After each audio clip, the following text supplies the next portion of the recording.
প্রাচীন মিশরে ফেরাউন অর্থাৎ রামসেস দ্বিতীয় বা অনুরূপ রাজত্ব করছিলেন, যিনি নিজেকে ইলাহ অর্থাৎ আল্লাহ বলে দাবি করতেন। বনি ইসরাইল অর্থাৎ হজরত ইয়াকুব আলাইহিস সালামের বংশধর অর্থাৎ ইহুদি জাতি মিশরে দাসত্ব করছিল। তারা চরম অত্যাচারের শিকার ছিল, কঠোর শ্রম, হত্যা, নির্যাতন। ফেরাউন স্বপ্ন দেখেন যে এক আগুন তার প্রাসাদ ধ্বংস করবে এবং এক বালক জন্মাবে যে তার রাজত্ব উল্টে দেবে। এজন্য তিনি আদেশ দেন বনি ইসরাইলের প্রতি বছর নবজাতক ছেলেদের হত্যা করা হবে। এক বছর ছেলে হত্যা, পরের বছর ছেড়ে দেওয়া, যাতে দাসের সংখ্যা না কমে। এই অত্যাচারের মধ্যে বনি ইসরাইল আল্লাহর কাছে দোয়া করত এবং আল্লাহ একজন মুক্তিকর্তা পাঠানোর প্রতিশ্রুতি দেন। কোরআন সূরা আল কাসাস ৩-৬। ছেলে হত্যার বছরে হজরত মুসা আলাইহিস সালাম জন্মগ্রহণ করেন। তার মা অর্থাৎ ইমরানের কন্যা ভয় পান যে সৈন্যরা এসে হত্যা করবে। আল্লাহ তার মাকে ওহী দেন, তোমার ছেলেকে দুধ খাওয়াও, তারপর যদি ভয় করো তাহলে তাকে নদে ফেলে দাও, আর ভয় করো না,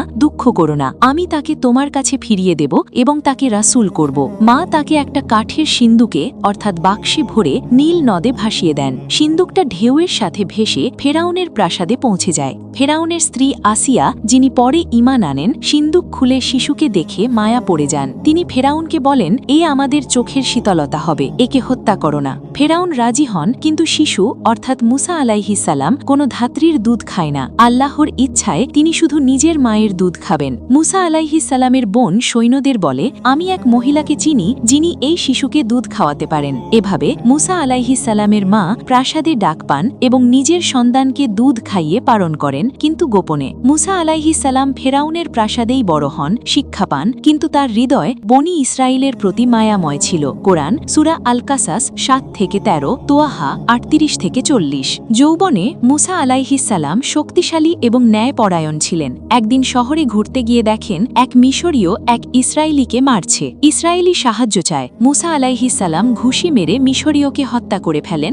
অনিচ্ছাকৃত, কারণ তিনি শুধু বাঁচাতে চেয়েছিলেন। পরদিন একই ইসরায়েলি আরেকটি ঝগড়ায় জড়ায়। মুসা আলাইহিস সালাম তাকে ধমক দেন, কিন্তু সে ভয় পেয়ে বলে, তুমি কি আমাকেও হত্যা করবে যেমন গতকাল করেছ? এতে ফেরাউনের লোকেরা জেনে যায়। তারা মুসা আলাইহিস সালামকে হত্যার পরিকল্পনা করে। একজন বন্ধু গোপনে খবর দেয়, শহর ছাড়ো, তারা তোমাকে হত্যা করবে। মুসা আলাইহিস সালাম ভয় ও দুঃখে মিশর ছেড়ে মাদিয়ানের দিকে যাত্রা করেন। দোয়া করেন, হে আমার রব, তুমি আমাকে যে নেয়ামত দিয়েছ তাতে আমি অভাবী। মাদিয়ানে পৌঁছে এক কুয়ার কাছে বিশ্রাম নেন। দেখেন দুই মেয়ে অর্থাৎ শুয়াইব আলাইহিস সালামের কন্যা ভেড়া পানি খাওয়াতে পারছে না, কারণ পুরুষরা আগে নিচ্ছে। মুসা আলাইহিস সালাম সাহায্য করেন, কুয়া থেকে পানি তুলে ভেড়াদের খাওয়ান। মেয়েরা বাড়ি গিয়ে বাবাকে বলে। শুয়াইব আলাইহিস সালাম তাকে ডেকে পাঠান এবং সাহায্যের বিনিময়ে ৮ থেকে ১০ বছর চাকরি করার শর্তে এক কন্যাকে বিয়ে দেন। মুসা আলাইহিস সালাম ১০ বছর মাদিয়ানে শান্তিতে কাটান, ভেড়া চড়ানোর কাজ করেন। কোরআন সূরা আল কাসাস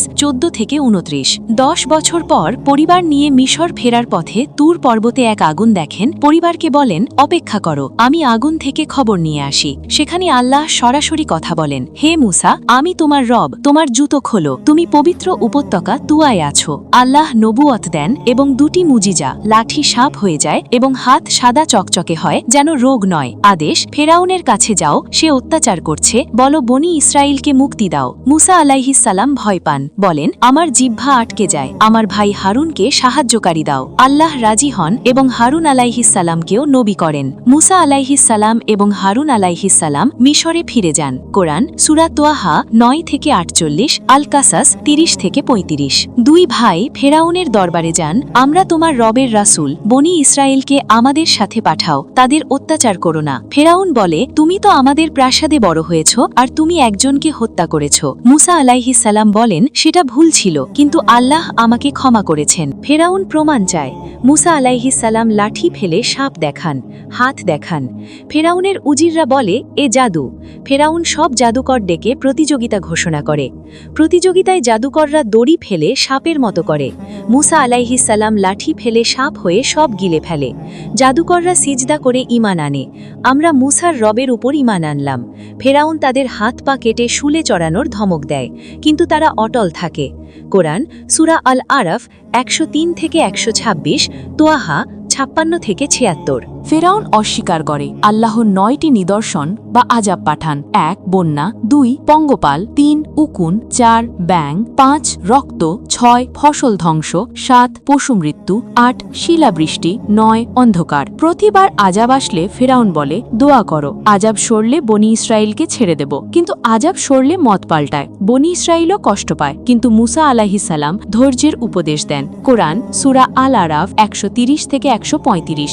অবশেষে আল্লাহ নির্দেশ দেন, রাতে বনি ইসরায়েলকে নিয়ে মিশর ছাড়ো। তারা সমুদ্রের কাছে পৌঁছান। ফেরাউন সেনাবাহিনী নিয়ে তাড়া করে। বনি ইসরায়েল ভয় পায়, আমরা ধরা পড়ব। মুসা আলাইহিস সালাম বলেন, না, আমার রব আমার সাথে আছেন, পথ দেখাবেন। আল্লাহ নির্দেশ, লাঠি দিয়ে সমুদ্রে আঘাত করো। সমুদ্র 12 ভাগ হয়ে শুকনো রাস্তা হয়। প্রতি গোত্রের জন্য একটা পথ, দেয়ালের মতো পানি দাঁড়িয়ে যায়। বনি ইসরায়েল পার হয়, ফেরাউন সেনা নিয়ে ঢোকে। সবাই পার হলে সমুদ্র জোড়া লেগে ফেরাউন ও সেনা ডুবে যায়। ডুবতে ডুবতে ফেরাউন বলে, আমি ঈমান আনলাম বনি ইসরায়েলের রবের উপর।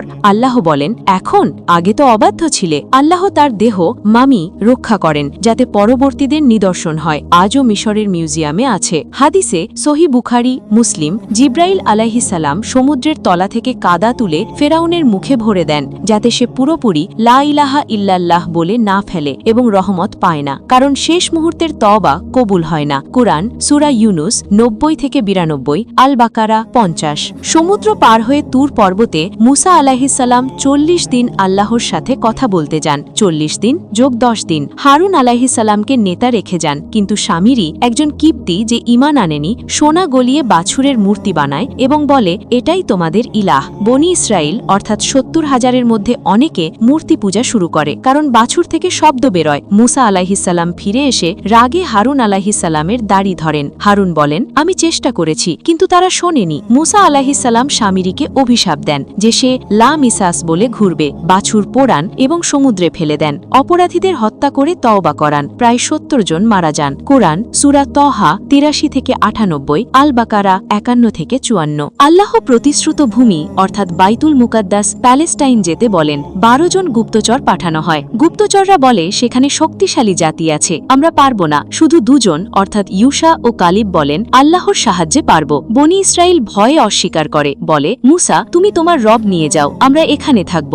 আল্লাহ শাস্তি দেন, 40 বছর তিহ প্রান্তরে ঘুরতে হবে, যতক্ষণ না অবাধ্য প্রজন্ম মারা যায়। এই সময় আল্লাহ মান্না অর্থাৎ মিষ্টি খাবার এবং সালওয়া অর্থাৎ পাখি পাঠান খাবারের জন্য। পাথর থেকে 12 ঝর্ণা বের করেন পানির জন্য। মুসা আলাইহিস সালাম ধৈর্যের সাথে নেতৃত্ব দেন, কিন্তু কওমের অভিযোগ সহ্য করেন, যেমন একই খাবার খেয়ে বিরক্ত। বৃদ্ধ বয়সে প্রায় 120 বছরে তিহ প্রান্তরেই ইন্তেকাল করেন। হযরত ইউসা আলাইহিস সালাম উত্তরসূরি হন এবং ভূমি জয় করেন। মুসা আলাইহিস সালামের কবর অজ্ঞাত, যাতে পূজা না হয়। কোরআন সূরা আল মাইদা 20 থেকে 26, হাদিস বুখারী। এই কাহিনী অত্যাচারের বিরুদ্ধে সংগ্রাম, আল্লাহর উপর ভরসা, ধৈর্য এবং তওবার গুরুত্ব শেখায়। ফেরাউনের মতো অহংকারী ধ্বংস হয়, আর মুসা আলাইহিস সালামের মতো দুর্বল থেকে শক্তিশালী হয়। আল্লাহ আমাদের এর থেকে হেদায়েত দান করুন।